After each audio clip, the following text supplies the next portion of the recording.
You guys don't know me too well. It's my first time up here, so take it easy on me. I come from this little place called Cleveland, Ohio. Some of you have probably been there. Man, I got a lot of greats to look up to that came from Cleveland, Ohio, like Arsenio Hall, Drew Carey, Ariel Castro, Anthony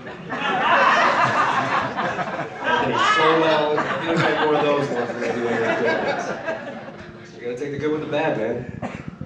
I don't know, in Cleveland, Ohio, we got our own version of Redbox. Like, if you really want a DVD, you go talk to a guy named Phil. He hangs out outside of Mr. Heroes every night.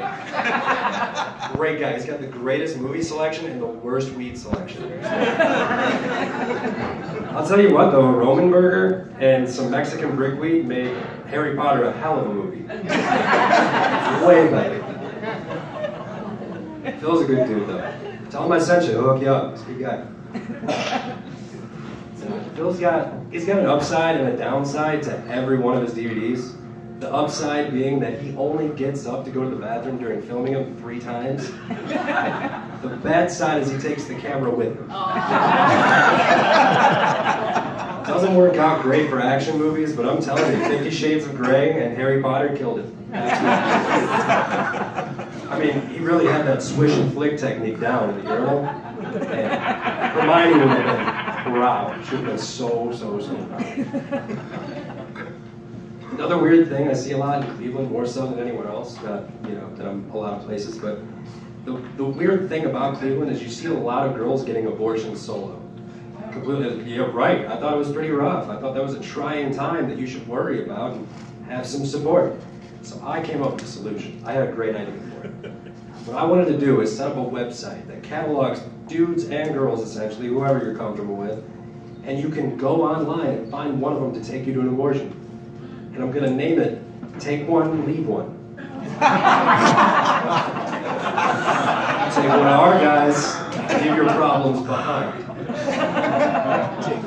You guys are cool. I didn't know you were going to laugh at that one. Alright. I'll move on to some harder stuff now.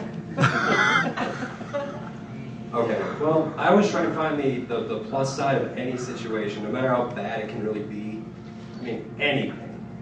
Like, for instance, did you guys know hundreds of thousands of dollars are saved in student loan debt solely by school shootings? That's a hard argument to make, it really is. I mean, I'm just saying that universities are a lot more expensive than funerals. Big exaggeration. Alright, I know you guys are going to laugh at that one either, but I'll move on. No more school shooting jokes. I feel like I'm beating a dead kid. Horse. My bad. Any of you guys ever tried to date somebody that already had a kid? Yes, just me. Okay. I took that bullet for you guys. Whatever. Well, I gave it a shot. Man, that was the worst decision I've ever made.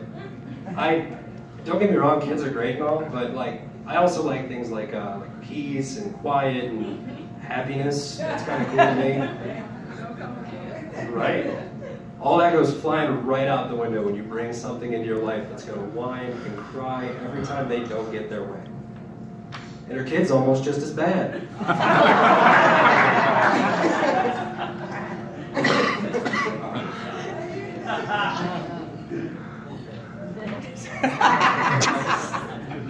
Okay. But I do feel bad. I know women have had a long history of things not exactly being fair in America. It's kind of messed up for a long time. I mean, they get married off at like 14 and like beaten with whips, and their husband hit them every time they didn't agree with them, and not one person's ever told R. Kelly to stop. That's pretty rough. Honestly though, I gotta imagine that R. Kelly's dad wasn't exactly like cool with all that going on. Like there's gotta be a conversation somebody has there where they're just like, listen here, Robert. We've seen what you've been doing and we've heard your allegations. We're not all right with it. And as soon as I let your mother out of the basement, we were going to have a serious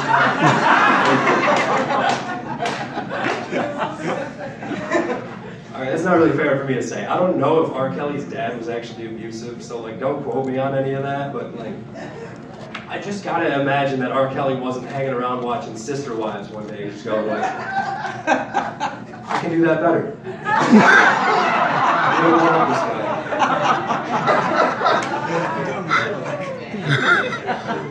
I don't know how much time I have left. I've been waiting for these things to flash. Okay. I guess I'll leave it there then.